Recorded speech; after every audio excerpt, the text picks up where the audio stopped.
What is your Tinder horror story?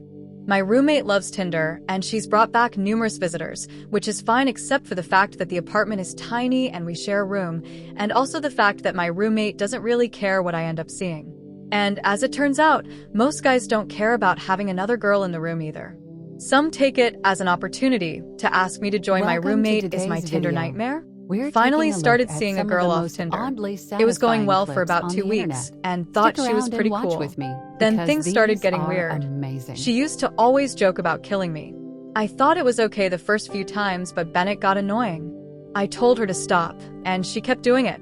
I'd K if it was because she thought it was funny, that it freaked me out or what. Anyways, told me she has a shotgun in her room. Yikes, long story short. I told her I didn't want to see her anymore.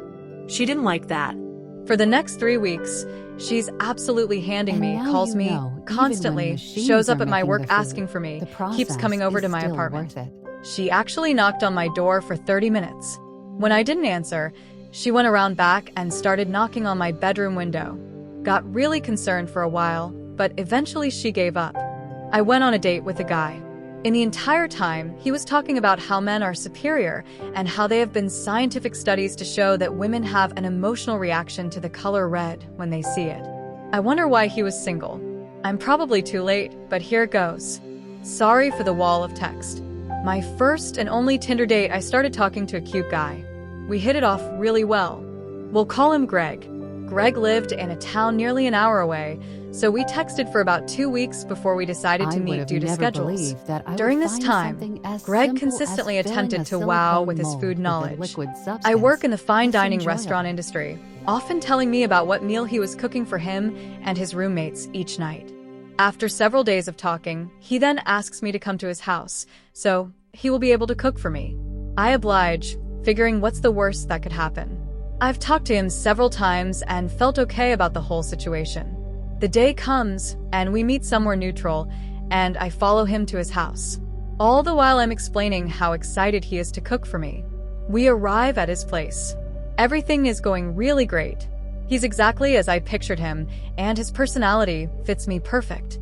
Dinner time rolls around, and he tells me he needs to go downstairs to begin pray. I become eager, and say'd love to help. He insists I stay on the couch and relax. We continue to talk across rooms, and I can't see what's going on in the kitchen. He puts something in the oven and says it will be ready in just a bit, and that he made extra in case I was hungry. 15 minutes late, Greg leaps off the couch to a timer and runs to the kitchen. He brings sauces first, saying that they are the best part. He lays ketchup, ranch, and barbecue sauce on the table. I begin to get confused, wondering what he made, as he refused to tell me, announcing that he wanted to keep it a secret. Greg returns to the kitchen to retrieve the plates. He walks in and carries a turkey platter to the table. I gaze into what had to be no less than 3 bags of frozen fries he had displayed on a turkey platter for our dinner. He looks at me eagerly, awaiting my reaction for me to lose it. I begin uncontrollably laughing, and his smile drops as I say, "This is great. Thank you." Assuming this was a gag meal and he had prepared dinner to follow, no. Greg invited me to dinner to cook me his specialty frozen French fries. They were delicious fries, and the sauce was the best part. Met up with a really hot, curious girl. I'm a lesbian. This girl had only ever been with men and wanted to experiment with girls. She was stupidly hot, like hot. We matched and we chatted for like 2 days. I soon found out we had no common ground at all, like none. However, she wanted to meet on me. Being the frisky legs gremlin, I agreed just because she was hot, and I could take her girl on girl virginity. We agreed to meet one day, picked her up, and we went for drinks. Walked back to mine, and chatted a little more over alcoholic root beer and Breaking Bad. We started making out. She took off my bra, I took off hers. She took my pants off. I took hers off. We started kissing, touching, feeling. She starts fingering me. I can tell straight away she is the first-timer. She starts jabbing at my poor vag with her half-inch acrylics. I tell her to slow down a little and be a little more gentle about it. All of a sudden, she bursts into tears and says she's not ready. I tell her it's fine, blah blah. She ends up staying at my place, and we cuddle for the night until I sobered up enough to drive her back home in the morning. Later the next day, I go for a pee and realize it stings like a bee, and my pee smells dreadful and is cloudy. Run to the doctors because I'm a casual hypochondriac, can take a pee sample. Doctor sticks the paper in my pee, and yup, straight away. It shows I have a UT. I didn't pee after Little Miss Pecurious scratched my insides out. B gave me a UT and blue balls, common blue balls, blue walls. I dated someone I met from Tinder for a month. Seemed good on paper. Master student, yoga teacher, cultured, etc. Found out she was doing AG and didn't consider that a big problem. I actually had to explain to her the definition of a high-functioning addict because she felt that having a job and going to school meant the age thing wasn't a problem. We broke up and she went back to her junky XBF bullet dodged edit. LOL. All the people pemming me trying to confirm if I was simultaneously dating their own crappy GF. If you find yourself wondering if I am describing your GF, you should just break up with her immediately. My Tinder horror story is very funny looking back. The girl comes over. She couldn't get there until 7:30-ish. I had some pizza warming in the oven just in case she was hungry. For some stupid reason. I put the pizza in the box to warm in the oven. It was a real pizza from a pizza place. She wasn't hungry, so we jump right into making out. Clothes get strewn. We hide back towards the bedroom. I go into the kitchen and turn the oven off, but leave the pizza in there. A few minutes later, I am going down on her and I hear a beeping. I lift up my head and say, "What was that?" She says, "I think it was a truck backing up." I hop up just to check in the oven without my glasses on. I had accidentally missed off by 1/8 of an inch and my crappy oven went to broil. The beeping was telling me it was preheated. I stupidly open the oven and smoke comes billowing out. Then the box bursts into flames. I am standing there but naked, and I start yelling frick frick oh crap. Then she comes running in, totally naked, as I pulled the box out, thinking I am going to pour water on it. It was stressful. I don't know what I was thinking. I set it on the stove and then she hits it with a dish towel. Sparks and burnt crap go all over my kitchen. That the box is still on fire. My sink is so full of crap that I can't get the box, and there she yells, "Bathtub." So I pick up a goddamn burning box and run to my bathroom, over the carpet, my shower mat, and past the shower curtain. All very flammable. The entire top of the pizza box was either in flames or charred and flaking off as I ran. Remember, we are both totally naked this whole time. So imagine a naked, screaming man running through his crappy apartment with a burning pizza box in his hands. That was me. This was a date. I throw the box in the bathtub and turn the shower on. She was so super cool about it. She helped me clean everything up, and then we got dressed and just stood outside for a while. She could tell I was really freaked out and kept reassuring me all was well. Then we went back in, and I went down on her again when we had sex. We still hang out often and have a lot of fun together. I still have burn marks in my bathtub and on my bathroom door. Como. I stupidly open the oven, and smoke comes billowing out. Then the box bursts into flames to extinguish an oven fire just close to the oven door and turn off the oven. The inside of the oven can easily handle any flames in the oven door. Staying closed deprives the fire of the oxygen that needs to keep burning. I had been on a couple of dates with this girl that I met on Tinder and learned that she was really into the rockabilly scene. I found out that a local nightclub was hosting a rockabilly-themed night, and so I took her. She had dressed to the nines, and we were having a great time in the club. Suddenly, this guy accidentally tipped a drink on her 50s style dress. The guy apologized profusely. She storms over to grab her coat and bag, and on the way out, she just punches the guy in the face. Everyone in the club were shocked. I took her outside and told her she couldn't react like that, and that's when she took her heel off and hit me square in the face for siding with the guy. Blood everywhere. I never answered her calls after that. Oh, and she used to be a stripper and Cam Jarrell. This adds nothing to the story, but I just like telling people poop you. I met this guy on Tinder, and we had a couple really fun dates. I was pretty into him, so on our third date, I decided I wanted to have sex with him. He took me out for a really nice date, and then he invited me back to his place for a glass of wine. One thing led to another, and we started making out on his couch, fully clothed. But this lasted forever. I was ready to go, if you know what I mean. I didn't want to make out the whole night, so I decided to take matters into my own hands and I took off all of my clothes. Then he sits up, still fully clothed, and looks at me and says, "I can't have sex with you."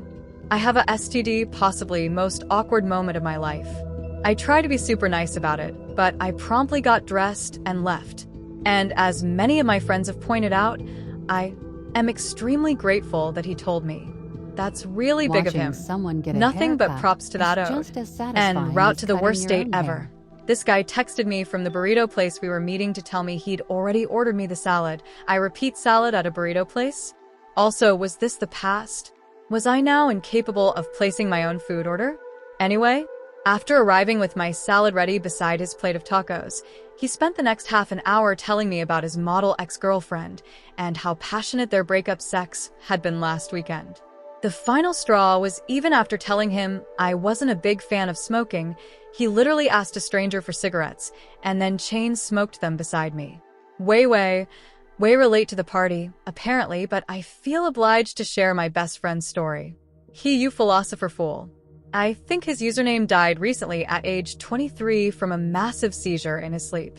But he loved to tell the story, so I'll tell it here, so at least if I ever forget it, I know at least I can find it. So this philosopher is a shy guy, timid, a bit neurotic. Dates are hard to come by for him, but when he's on them, he's nice and charming and fairly handsome. I'll give him that, so he doesn't do too bad. Once he's got a shot anyway. All the slags are on Tinder at this stage, and we all have the philosophy always swipe whichever way is yes, so you get maximum matches and take it from there. Now, there is this one girl who looks a bit rough, a bit unkept, I'll say, and her description read, "I love giving BJS now." Philosopher was a very compassionate guy and talked to literally everyone he matched with, and gave everyone at least one date. He didn't match with many, but bless him, he dated them all, including his GF, up until his death. May she never read this full stop. He travels on a train today, this girl at her house.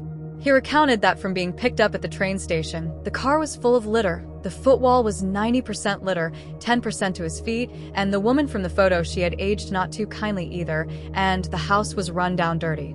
Every room doubling is a bedroom for some caver dweller from that part of town. My memory gets a little hazy here, but she asks him if he'd like tea. He says he wouldn't. He has some chamomile in his words.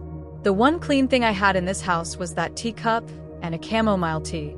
After a while of small talk and awkward experience, she asked him if he wanted a blowjob, assuring him she was really good at these. He finds a spot on the bed among the rubbish, cup of chamomile in hand, his only refuge of cleanliness. As the constant background ripping is drowned out by excessive slurping off his half-mast, he cuddles his warm tea, thinking only of home man. The way he described it was a very funny, and less like he's repulsed. My time to shine now, I swear all is true. This girl I've been sweet-talking for a few weeks, and I finally set up a date to meet up and go out to this nice restaurant and have dinner. The night comes, and she asks me to pick her up because her car is in the shop. I head over to the address, and it's this confusing apartment complex, but quickly find her outside her building. But she asked me to meet her family, so I go and meet her mother, who is the sweetest woman ever, and her father, who is quiet but kind. After we leave, she immediately turns to me and says, "Can we pick up my cousin?" I'm shocked but say sure. I didn't really question it. We head to a really sketchy neighborhood in San Jose and pick up this super skinny, tatted up white guy, and he asked who the frick I am? And I was about to say her date, but she cuts me off and says, "Oh, just a friend, don't worry about him." And he says, "Alright, babe." He then guides me 2 cities over to this crappy house where this really nicely dressed Asian guy meets us outside and takes us into the garage, where a cracked out, skinny Mexican guy and pregnant white CH consists us down in between then and asked how poison my date said weed, along with the Mexican guy and the cousin. The pregnant chick says, "I'm fine. Weed is bad for the baby," and then pulls out a crack pipe and starts smoking something. The Asian guy said, "Hey up," and everyone looks towards me, and I said all right and pulled $60 out of my wallet and asked if that's enough, and the Asian guy said it's fine.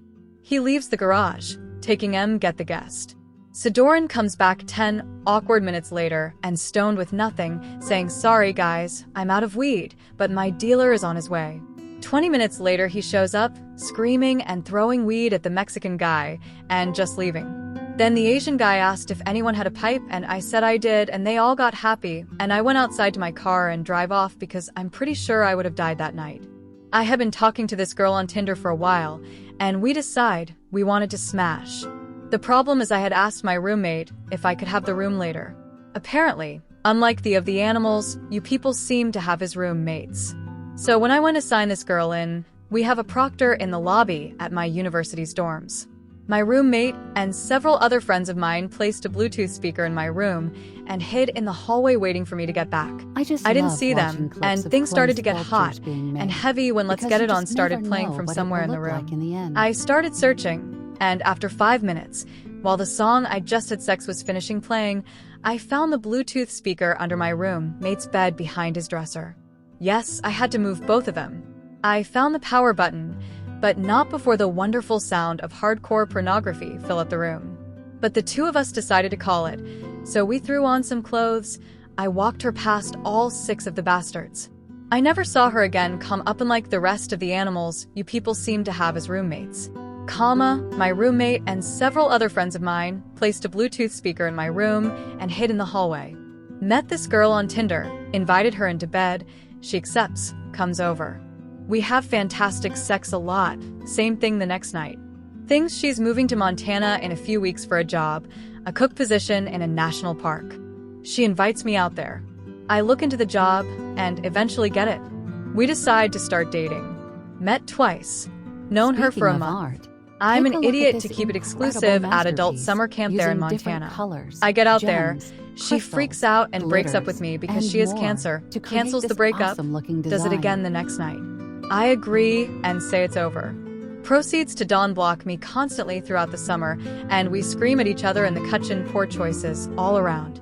As a man in a long-term pre-Tinder relationship, I'm really living vicariously through these stories, and they are outstanding. Bless you people. This didn't actually come about through Tinder, but rather through an equivalent app. Sir, I meet the guy there, and he's just incredible, clever, good-looking, funny. You get the type. The only catch is that he doesn't live in my city. After a couple of weeks of messaging and phone calls, we decide to meet up, and we settle on that I would be going to him, because I'd never been to his city, and that seemed like a fun little adventure. Right, wrong. The big day comes, and I embark on the 2.5-hour train journey, and I get all excited, and I can't wait to get off the train. And then he's not at the platform when I get off. Try to call him to no avail, and after 4 hours of waiting, I decide to take the next train back home. Haven't heard from him since TLDR. Met a guy from a different city relatively far away. Stands me up when I go out there to meet him. I don't really have a horror story since I've gotten about 1 date out of Tinder, which went all right, but I've been rejected plenty. The highlight of which was this girl who seemed pretty interesting and was reasonably attractive, so I swiped right, and it turned out that we matched. So I sent her a message, something clever along the lines of, "Hey, a match. Did we just become best friends?" Though I can't take credit for that one. I did steal that from Redid Step Brothers. Happily, she responded rather promptly, so I was eager to read what she'd sent, cause for the most part, women just kind of ignore me. Anyway, I open it up, and all it said was I swiped the wrong way. That woman is a savage matched with a girl, and she was quite pretty in the face. All of her pictures were mostly off, just her face, upper body, but I didn't pay any mind. She initiated the conversation, and she was immediately into hooking up, so of course I invited her over. She gets there, and I answer the door, and turns out she was about 6 feet 5 inches. I am 5 feet 8 inches on a good day. I let out an audible holy crap, and she picked me up and carried me to the bedroom like a baby. No regrets. Advice welcome. So, I went on 3 dates with the student. We hooked up the last time at his house. Things end with the typical fade away. I was fine with it. We weren't very compatible, and I noticed a few minor red flags. 6 months later, he starts emailing me, obviously looking for a reenactment of our summer fling when I turned down his advances. He sends me a screenshot of myself in his bedroom while we were hooking up half a year ago. So obviously, this douche nozzle filmed us without my consent. I reported it to the police, and now, almost a year after I filed the report, I have to testify against the creep. I have no legal rep except the state's victim advocate, who only seems to have experience with DV cases. Has anyone else been through something like this? I can't find a way to report him via Tinder. I deleted my account a long time ago. My biggest concern is that he's still out there being a creep to other ladies on Tim downloaded Tinder for quick and simple hookups. First couple matches were pretty decent, drinks, sex, etc. The third girl, however, wanted to take things a little slower. First date, a little making out. Second date, same thing, but still won't go home with me. Third date, we had some really awkward sex with the lights on and no music.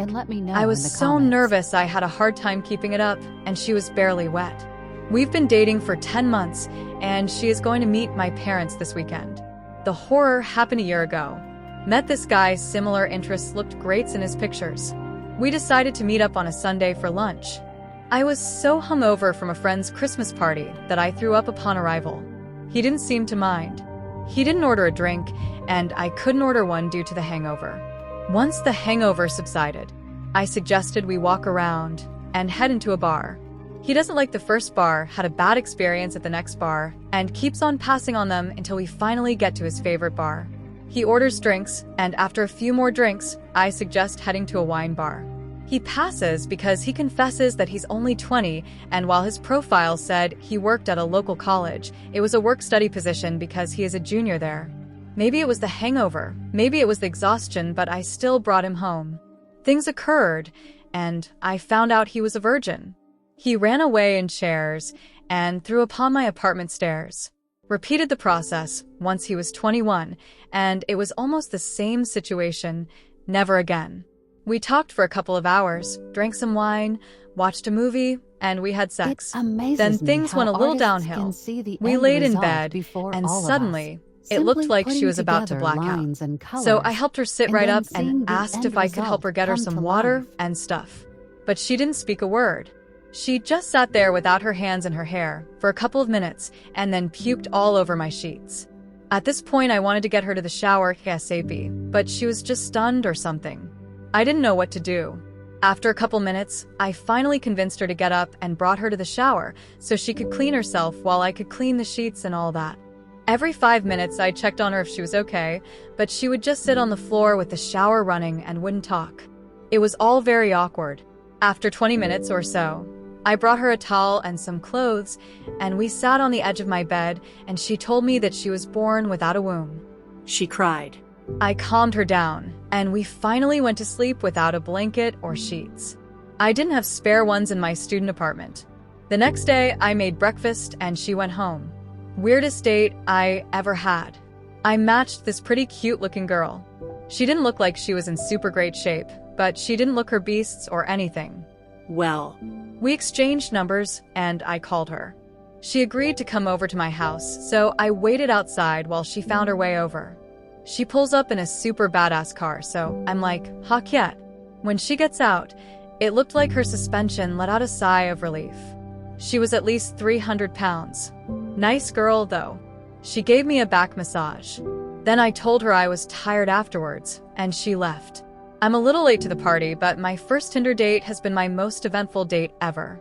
So I matched this absolutely drop-dead gorgeous girl way out of my league, and we arranged to meet in the city for a few drinks on a Friday evening. We meet in this little bar and share a drink. The conversation is a lot of small talk to begin with, but it's flowing well anyway. We're there for about 30 minutes when she says she hasn't eaten anything yet and asks if I want to grab a bite to eat. I do, so we finish our drinks and start moving outside to find some food. As now, walking along the sidewalk, I see this guy in front of me staring me down like he is proper shooting daggers at me and making me super uncomfortable. I try to ignore him, look at the ground, look at the girl, whatever. We move to pass him and he spins around on his heel and slams me into a wall. He has his forearm pressed up against my neck and is pushing so hard my feet are starting to lift off the ground. I try and pull his arm away from my throat, unsuccessfully, and my vision is starting to go black. I thought I was done for here. In a last-ditch effort to not be strangled to death, I use the wall as a board to push my knee up into him as hard as I can. I hit him square in the groin, and he relinquishes his grip. My vision starts to return, although it's giving me a splitting headache. I splutter and try and get my breath back a bit while I watch this guy curl over, red in the face with veins popping out of his forehead. He stumbles over to the street and throws up all through the gutter. I turn to the girl, who's just watching all of this like a ruined headlights. Turns out the guy was her ex-boyfriend friend who heard about our date through a mutual friend of theirs. I managed to wheeze out enough to ask her if she'd like to get another drink with me, as I could really use one. She declines and says she's just going to get a ride home, and practically sprints away from whatever the heck this situation was. I ended up leaving this other guy puking in the street and stayed that for a few hours by myself. Had a really good night in the end, met a bunch of new people, and a pretty fun story in hindsight. Went out with a girl and had a great time together. I only knew her first name. We were texting later that night after our date, and I told her to add me on Snapchat and gave her my username. She added me, and up popped a request from first name, last name, her last name being my mom's very rare maiden name. She was my second cousin. We clarified things briefly and never spoke again. If you are new to the channel, you can subscribe. I publish new videos every day. Until then, another video. Bye for now.